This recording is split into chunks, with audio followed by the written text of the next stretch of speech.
Um, it's something I know the Home Office is looking at, and there is a proposal for a private member's bill to cover this.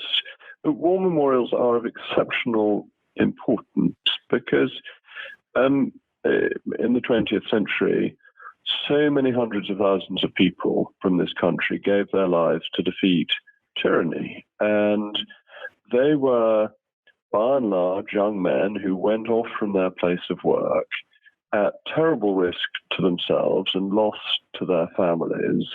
And they deserve to be respectfully remembered, not to have the memorials defaced. And we protect many other things. We recently had a law introduced to protect emergency service workers if going about their crucial tasks, they are attacked. And to commemorate those who died in service of the nation and to defend the memorials to them does not seem to me to be unreasonable. Do you think that, currently I think the proposal is that it will simply be that it will remove the £5,000 value of damage needed to bring a full prosecution. Do you think that that's I don't know, do you think that's an appropriate level? Do you think that maybe, I've seen some people claiming that, the prospect of up to 10 years in prison is perhaps too much? Or do you think that it's about right?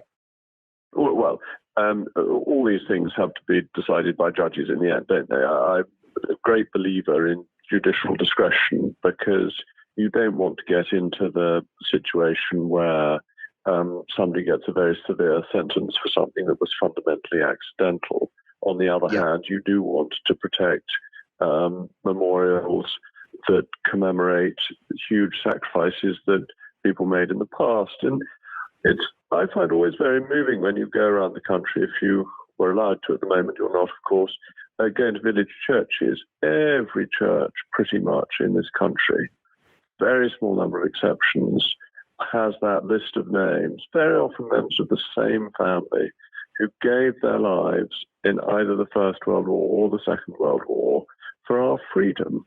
And to face such monuments seems to me an attack on a memory that should be honoured, and a particularly nasty form of vandalism, a thoughtless form of vandalism. So when it comes to how these monuments managed to get defaced in the first place, what do you think about the way that the police have responded, not only to the initial incidents, but then to the incidents over the weekend? Because, there's been some criticism of the police because they've been, gone on the record. In fact, some senior officers have gone on the record as saying that they don't actually view their responsibility as the protection of public property. And there was I think the Chief Constable of Essex Police said that his priority was making sure that those who were engaged in this kind of sort of public disorder were doing so safely. And some have then suggested that then created a space, if you like, for the right-wing counter-protesters to step up. Do you think that the police should have perhaps been slightly more proactive in preventing the initial vandalism? I think policing is extremely difficult, and politicians have to be very careful about interfering in detailed policing matters because they're making decisions on the ground with the resources that they've got. However, when you ask the fundamental question, do the police have a responsibility to protect property? Yes, of course they do. That's one of the things the police are there to do. Do they have to balance the protection of property against potentially making the situation worse, or not necessarily having sufficient resources at a particular time to protect property? Then that's another issue.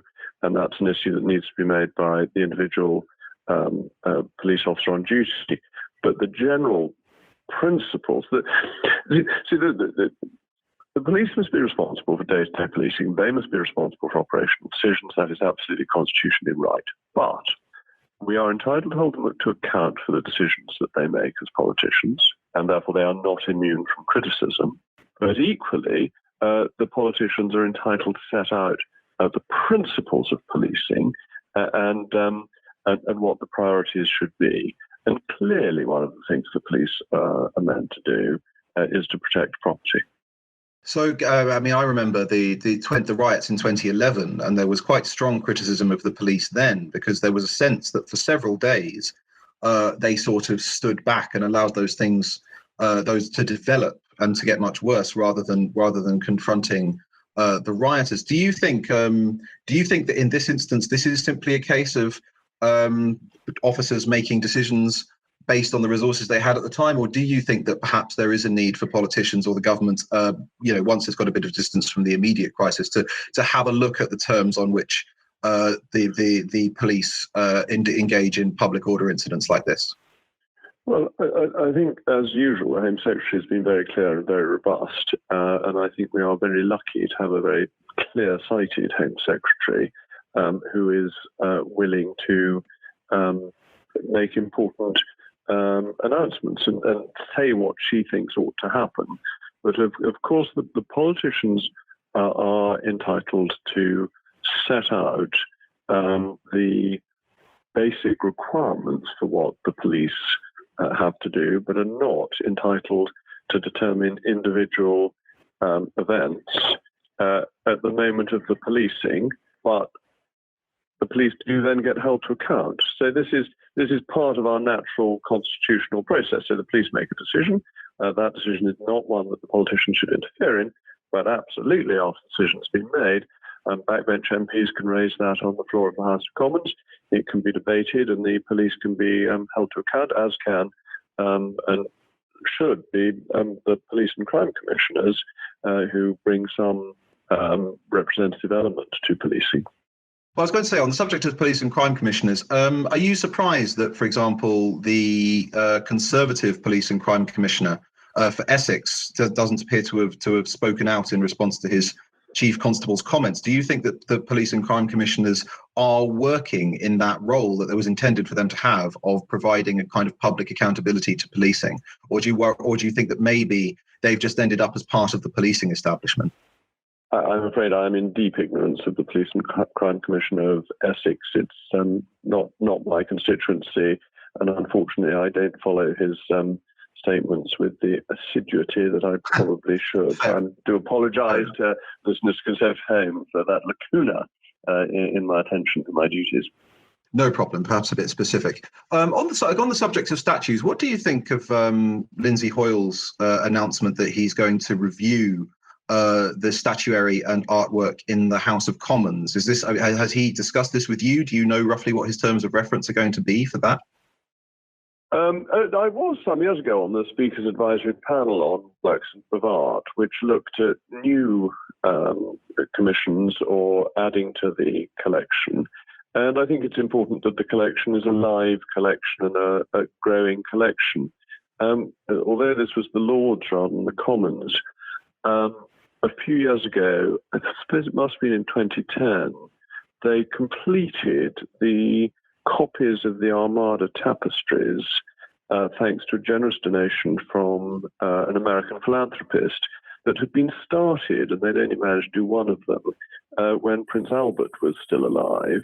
And the other, I think, 5 hadn't been started, let alone completed. And so there is an enormously long time scale in changes to the artwork in the House of Parliament. I think that took from about 1860 to 2010 to complete the process. And they're in the Prince's Chamber, and well worth looking at. They were briefly displayed in the Royal Gallery, and so one could see them at eye level. But there are long runs in changes to parliamentary artwork. Okay, so we're not expecting anything dramatic anytime soon.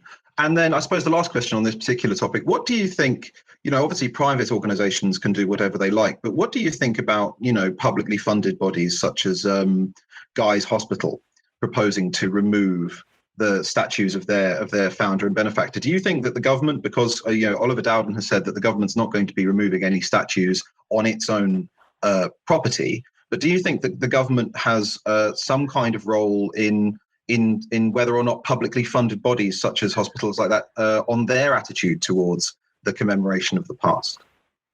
I don't think central government can aim to run every public body in the country and interfere in the minutiae of the decision-making of those public bodies, that they have responsibility to act within their remit. However, they may well be subject to planning permission, and they're not exempt from the normal requirements that affect everybody in the country.